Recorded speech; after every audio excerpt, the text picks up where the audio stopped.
Aujourd'hui, maman est morte. Ou peut-être hier, je ne sais pas. J'ai reçu un télégramme de l'asile. Mère décédée, enterrement demain, sentiment distingué. Cela ne veut rien dire. C'était peut-être hier. L'asile de vieillards est à Marengo, à 80 km d'Alger. Je prendrai l'autobus à 2 heures et j'arriverai dans l'après-midi. Ainsi, je pourrai veiller et je rentrerai demain soir. J'ai demandé 2 jours de congé à mon patron et il ne pouvait pas me les refuser avec une excuse pareille. Mais il n'avait pas l'air content. Je lui ai même dit « ce n'est pas de ma faute ». Il n'a pas répondu. J'ai pensé alors que je n'aurais pas dû lui dire cela. En somme, je n'avais pas à m'excuser. C'était plutôt à lui de me présenter ses condoléances. Mais il le fera sans doute après-demain, quand il me verra en deuil. Pour le moment, c'est un peu comme si maman n'était pas morte. Après l'enterrement, au contraire, ce sera une affaire classée et tout aura revêtu une allure plus officielle. J'ai pris l'autobus à 2 heures. Il faisait très chaud. J'ai mangé au restaurant, chez Céleste, comme d'habitude. Ils avaient tous beaucoup de peine pour moi, et Céleste m'a dit « on n'a qu'une mère ». Quand je suis parti, ils m'ont accompagné à la porte. J'étais un peu étourdi parce qu'il a fallu que je monte chez Emmanuel pour lui emprunter une cravate noire et un brassard. Il a perdu son oncle il y a quelques mois. J'ai couru pour ne pas manquer le départ. Cette hâte, cette course, c'est à cause de tout cela sans doute. Ajouté au chaos, à l'odeur d'essence, à la réverbération de la route et du ciel, que je me suis assoupi. J'ai dormi pendant presque tout le trajet, et quand je me suis réveillé, j'étais tassé contre un militaire qui m'a souri et qui m'a demandé si je venais de loin. J'ai dit « oui » pour n'avoir plus à parler. L'asile est à 2 kilomètres du village. J'ai fait le chemin à pied. J'ai voulu voir maman tout de suite, mais le concierge m'a dit qu'il fallait que je rencontre le directeur. Comme il était occupé, j'ai attendu un peu. Pendant tout ce temps, le concierge a parlé, et ensuite, j'ai vu le directeur. Il m'a reçu dans son bureau. C'était un petit vieux, avec la Légion d'honneur. Il m'a regardé de ses yeux clairs. Puis, il m'a serré la main qu'il a gardée si longtemps que je ne savais trop comment la retirer. Il a consulté un dossier et m'a dit « Madame Meursault est entrée ici il y a 3 ans. Vous étiez son seul soutien. » J'ai cru qu'il me reprochait quelque chose et j'ai commencé à lui expliquer. Mais il m'a interrompu. « Vous n'avez pas à vous justifier, mon cher enfant. J'ai lu le dossier de votre mère. Vous ne pouviez subvenir à ses besoins. Il lui fallait une garde. Vos salaires sapétiles sont modestes. Et tout compte fait, elle était plus heureuse ici. » J'ai dit « oui, monsieur le directeur ». Il a ajouté « vous savez, elle avait des amis, des gens de son âge. Elle pouvait partager avec eux des intérêts qui sont d'un autre temps. Vous êtes jeune et elle devait s'ennuyer avec vous. » C'était vrai. Quand elle était à la maison, maman passait son temps à me suivre des yeux en silence. Dans les premiers jours où elle était à l'asile, elle pleurait souvent, mais c'était à cause de l'habitude. Au bout de quelques mois, elle aurait pleuré si on l'avait retirée de l'asile, toujours à cause de l'habitude. C'est un peu pour cela que dans la dernière année, je n'y suis presque plus allé, et aussi parce que cela me prenait mon dimanche, sans compter l'effort pour aller à l'autobus, prendre des tickets et faire 2 heures de route. Le directeur m'a encore parlé, mais je ne l'écoutais presque plus. Puis il m'a dit « Je suppose que vous voulez voir votre mère ». Je me suis levé sans rien dire, et il m'a précédé vers la porte. Dans l'escalier, il m'a expliqué « Nous l'avons transportée dans notre petite morgue, pour ne pas impressionner les autres. Chaque fois qu'un pensionnaire meurt, les autres sont nerveux pendant 2 ou 3 jours, et ça rend le service difficile. Nous avons traversé une cour où il y avait beaucoup de vieillards, bavardant par petits groupes. Ils se taisaient quand nous passions, et derrière nous, les conversations reprenaient. On aurait dit d'un jacassement assourdi de perruches. À la porte d'un petit bâtiment, le directeur m'a quitté. « Je vous laisse, monsieur Meursault. Je suis à votre disposition dans mon bureau. En principe, l'enterrement est fixé à 10 heures du matin. Nous avons pensé que vous pourrez ainsi veiller la disparue. Un dernier mot, votre mère, apparaît-il, exprimait souvent à ses compagnons le désir d'être enterrée religieusement. J'ai pris sur moi de faire le nécessaire. Mais je voulais vous en informer. Je l'ai remercié. Maman, sans être athée, n'avait jamais pensé de son vivant à la religion. Je suis entré. C'était une salle très claire, blanchie à la chaux et recouverte d'une verrière. Elle était meublée de chaises et de chevalets en forme de X. 2 d'entre eux, au centre, supportaient une bière recouverte de son couvercle. On voyait seulement des vis brillantes, à peine enfoncées, se détacher sur les planches passées au brou de noix. Près de la bière, il y avait une infirmière arabe en sarrau blanc, un foulard de couleur vive sur la tête. À ce moment, le concierge est entré derrière mon dos. Il avait dû courir. Il a bégayé un peu. On l'a couverte. Mais je dois dévisser la bière pour que vous puissiez la voir. Il s'approchait de la bière quand je l'ai arrêté. Il m'a dit « Vous ne voulez pas? J'ai répondu non. Il s'est interrompu et j'étais gêné parce que je sentais que je n'aurais pas dû dire cela. Au bout d'un moment, il m'a regardé et il m'a demandé pourquoi, mais sans reproche, comme s'il s'informait. J'ai dit je ne sais pas. Alors, tortillant sa moustache blanche, il a déclaré sans me regarder. Je comprends. Il avait de beaux yeux, bleu clair, et un teint un peu rouge. Il m'a donné une chaise et lui-même s'est assis un peu en arrière de moi. La garde s'est levée et s'est dirigée vers la sortie. À ce moment, le concierge m'a dit « C'est un chancre qu'elle a ». Comme je ne comprenais pas, j'ai regardé l'infirmière et j'ai vu qu'elle portait sous les yeux un bandeau qui faisait le tour de la tête. À la hauteur du nez, le bandeau était plat. On ne voyait que la blancheur du bandeau dans son visage. Quand elle est partie, le concierge a parlé. « Je vais vous laisser seul. » Je ne sais pas quel geste j'ai fait, mais il est resté, debout derrière moi. Cette présence dans mon dos me gênait. La pièce était pleine d'une belle lumière de fin d'après-midi. 2 frelons bourdonnaient contre la verrière, et je sentais le sommeil me gagner. J'ai dit au concierge, sans me retourner vers lui. « Il y a longtemps que vous êtes là ?» Immédiatement, il a répondu « 5 ans », comme s'il avait attendu depuis toujours ma demande. Ensuite, il a beaucoup bavardé. On l'aurait bien étonné en lui disant qu'il finirait concierge à l'asile de Marengo. Il avait 64 ans et il était parisien. À ce moment, je l'ai interrompu. « Ah, vous n'êtes pas d'ici ?» Puis, je me suis souvenu qu'avant de me conduire chez le directeur, il m'avait parlé de maman. Il m'avait dit qu'il fallait l'enterrer très vite, parce que dans la plaine il faisait chaud, surtout dans ce pays. C'est alors qu'il m'avait appris qu'il avait vécu à Paris et qu'il avait du mal à l'oublier. À Paris, on reste avec le mort 3, 4 jours quelquefois. Ici, on n'a pas le temps, on ne s'est pas fait à l'idée que déjà, il faut courir derrière le corbillard. Sa femme lui avait dit alors « Tais-toi, ce ne sont pas des choses poses à raconter à monsieur ». Le vieux avait rougi et s'était excusé. J'étais intervenu pour dire « Mais non, mais non !» Je trouvais ce qu'il racontait juste et intéressant. Dans la petite morgue, il m'a appris qu'il était entré à l'asile comme indigent. Comme il se sentait valide, il s'était proposé pour cette place de concierge. Je lui ai fait remarquer qu'en somme, il était un pensionnaire. Il m'a dit que non. J'avais déjà été frappé par la façon qu'il avait de dire « il », les autres, et plus rarement les vieux, en parlant des pensionnaires, dont certains n'étaient pas plus âgés que lui. Mais naturellement, ce n'était pas la même chose. Lui était concierge, et dans une certaine mesure, il avait des droits sur eux. La garde est entrée à ce moment. Le soir était tombé brusquement. Très vite, la nuit s'était épaissie au-dessus de la verrière. Le concierge a tourné le commutateur et j'ai été aveuglé par l'éclaboussement soudain de la lumière. Il m'a invité à me rendre au réfectoire pour dîner, mais je n'avais pas faim. Il m'a offert alors d'apporter une tasse de café au lait. Comme j'aime beaucoup le café au lait, j'ai accepté et il est revenu un moment après avec un plateau. J'ai bu. J'ai eu alors envie de fumer, mais j'ai hésité parce que je ne savais pas si je pouvais le faire devant maman. J'ai réfléchi, cela n'avait aucune importance. J'ai offert une cigarette au concierge et nous avons fumé. À un moment, il m'a dit « Vous savez, les amis de madame votre mère vont venir la veiller aussi. C'est la coutume. Il faut que j'aille chercher des chaises et du café noir. » Je lui ai demandé si on pouvait éteindre une des lampes. L'éclat de la lumière sur les murs blancs me fatiguait. Il m'a dit que ce n'était pas possible. L'installation était ainsi faite. C'était tout ou rien.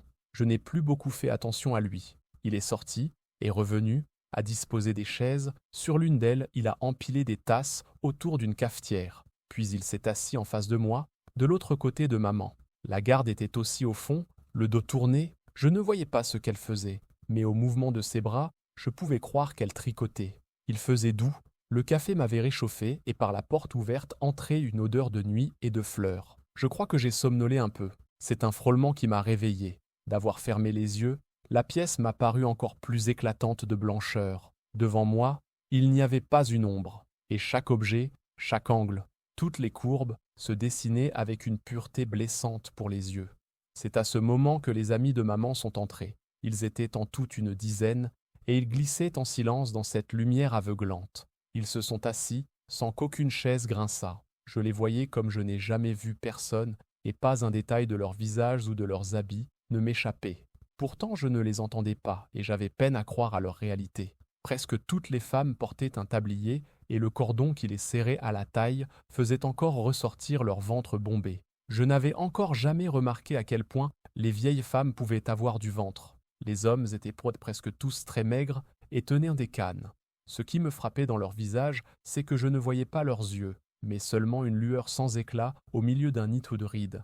Lorsqu'ils se sont assis, la plupart m'ont regardé et ont hoché la tête avec gêne, les lèvres toutes mangées par leur bouche sans dents, sans que je puisse savoir s'ils me saluaient ou s'il s'agissait d'un tic. Je crois plutôt qu'ils me saluaient. C'est à ce moment que je me suis aperçu qu'ils étaient tous assis en face de moi, à dodeliner de la tête, autour du concierge.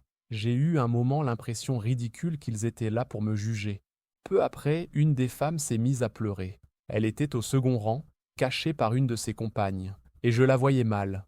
Elle pleurait à petits cris, régulièrement. Il me semblait qu'elle ne s'arrêterait jamais. Les autres avaient l'air de ne pas l'entendre. Ils étaient affaissés, mornes et silencieux. Ils regardaient d'eau la bière, ou leur canne, ou n'importe quoi, mais ils ne regardaient que cela.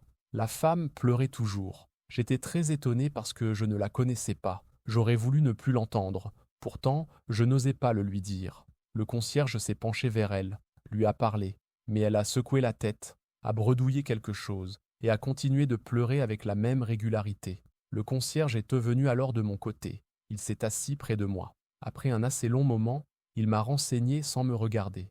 Elle était très liée avec madame votre mère. Elle dit que c'était sa seule amie ici, et que maintenant elle n'a plus personne. Nous sommes restés un long moment ainsi. Les soupirs et les sanglots de la femme se faisaient plus rares. Elle reniflait beaucoup. Elle s'est tue enfin. Je n'avais plus sommeil, mais j'étais fatigué et les reins me faisaient mal. À présent, c'était le silence de tous ces gens qui m'était pénible. De temps en temps seulement, j'entendais un bruit singulier, et je ne pouvais comprendre ce qu'il était. À la longue, j'ai fini par deviner que quelques-uns d'entre les vieillards suçaient l'intérieur de leurs joues et laissaient échapper ces clappements bizarres. Ils ne s'en apercevaient pas tant ils étaient absorbés dans leurs pensées. J'avais même l'impression que cette morte, couchée au milieu d'eux, ne signifiait rien à leurs yeux. Mais je crois maintenant que c'était une impression fausse. Nous avons tous pris du café, servi par le concierge. Ensuite, je ne sais plus. La nuit a passé. Je me souviens qu'à un moment j'ai ouvert les yeux et j'ai vu que les vieillards dormaient tassés sur eux-mêmes, à l'exception d'un seul qui, le menton sur le dos de ses mains agrippées à la canne, me regardait fixement comme s'il n'attendait que mon réveil. Puis, j'ai encore dormi. Je me suis réveillé parce que j'avais de plus en plus mal aux reins. Le jour glissait sur la verrière. Peu après, l'un des vieillards s'est réveillé et il a beaucoup toussé. Il crachait dans un grand mouchoir à carreaux et chacun de ses crachats était comme un arrachement. Il a réveillé les autres et le concierge a dit qu'ils devraient prendre et partir. Ils se sont levés. Cette veille incommode leur avait fait des visages de cendre. En sortant, et à mon grand étonnement, ils m'ont tous serré la main.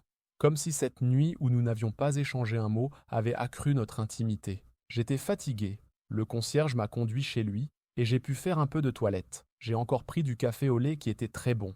Quand je suis sorti, le jour était complètement levé. Au-dessus des collines qui séparent Marengo de la mer, le ciel était plein de rougeur, et le vent qui passait au-dessus d'elle apportait ici une odeur de sel. C'était une belle journée qui se préparait. Il y avait longtemps que j'étais allé à la campagne, et je sentais quel plaisir j'aurais pris à me promener s'il n'y avait pas eu maman. Mais j'ai attendu dans la cour, sous un platane. Je respirais l'odeur de la terre fraîche, et je n'avais plus sommeil. J'ai pensé aux collègues du bureau.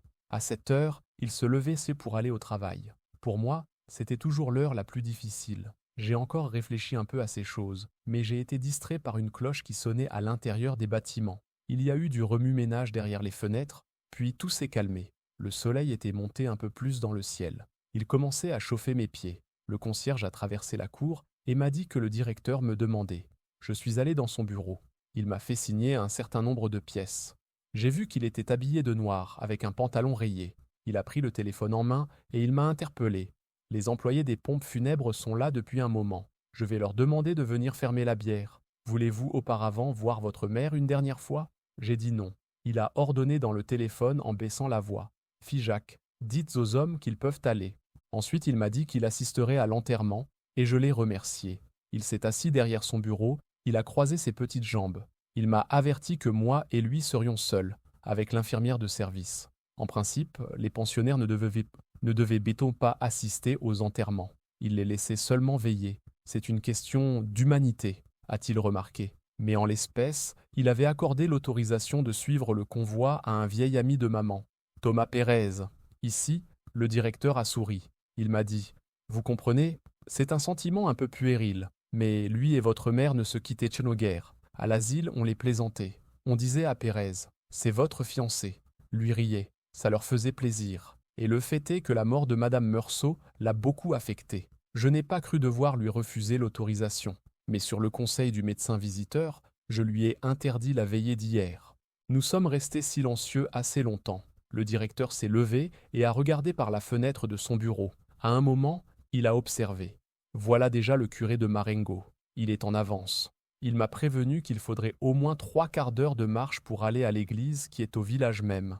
Nous sommes descendus. Devant le bâtiment, il y avait le curé et 2 enfants de chœur. L'un de ceux-ci tenait un encensoir et le prêtre se baissait vers lui pour régler la longueur de la chaîne d'argent. Quand nous sommes arrivés, le prêtre s'est relevé. Il m'a appelé « mon fils » et m'a dit quelques mots. Il est entré. Je l'ai suivi. J'ai vu d'un coup que les vis de la bière étaient enfoncées et qu'il y avait 4 hommes noirs dans la pièce. J'ai entendu en même temps le directeur me dire que la voiture attendait sur la route et le prêtre commençait ses prières. À partir de ce moment, tout est allé très vite. Les hommes se sont avancés vers la bière avec un drap. Le prêtre, ses suivants, le directeur et moi-même sommes sortis. Devant la porte, il y avait une dame que je ne connaissais pas. « Monsieur Meursault », a dit le directeur. Je n'ai pas entendu le nom de cette dame et j'ai compris seulement qu'elle était infirmière déléguée. Elle a incliné sans un sourire son visage osseux et long. Puis, nous nous sommes rangés pour laisser passer le corps. Nous avons suivi les porteurs et nous sommes sortis de l'asile. Devant la porte, il y avait la voiture. Vernie, oblongue et brillante, elle faisait penser à un plumier. À côté d'elle, il y avait l'ordonnateur, petit homme aux habits ridicules et un vieillard à l'allure empruntée. J'ai compris que c'était Monsieur Pérez. Il avait un feutre mou à la calotte ronde et aux ailes larges. Il l'a ôté quand la bière a passé la porte. Un costume dont le pantalon tire bouchonné sur les souliers et un nœud d'étoffe noire trop petit pour sa chemise à grand col blanc. Ses lèvres tremblaient au-dessous d'un nez truffé de pointes noires. Ses cheveux blancs assez fins laissaient passer de curieuses oreilles ballantes et mal ourlées dont la couleur rouge sang dans ce visage blafard me frappa. L'ordonnateur nous donna nos places. Le curé marchait en avant, puis la voiture. Autour d'elle, les 4 hommes. Derrière, le directeur, moi-même, et, fermant la marche, l'infirmière déléguée et Monsieur Pérez. Le ciel était déjà plein de soleil. Il commençait à peser sur la terre et la chaleur augmentait rapidement. Je ne sais pas pourquoi nous avons attendu assez longtemps avant de nous mettre en marche. J'avais chaud sous mes vêtements sombres. Le petit vieux, qui s'était recouvert, a de nouveau ôté son chapeau. Je m'étais un peu tourné de son côté et je le regardais lorsque le directeur m'a parlé de lui. Il m'a dit que souvent ma mère et Monsieur Pérez allaient se promener le soir jusqu'au village, accompagnés d'une infirmière. Je regardais la campagne autour de moi. À travers les lignes de cyprès qui menaient aux collines près du ciel, cette terre rousse et verte, ces maisons rares et bien dessinées, je comprenais maman. Le soir, dans ce pays, devait être comme une trêve mélancolique. Aujourd'hui, le soleil débordant qui faisait tressaillir le paysage le rendait inhumain et déprimant.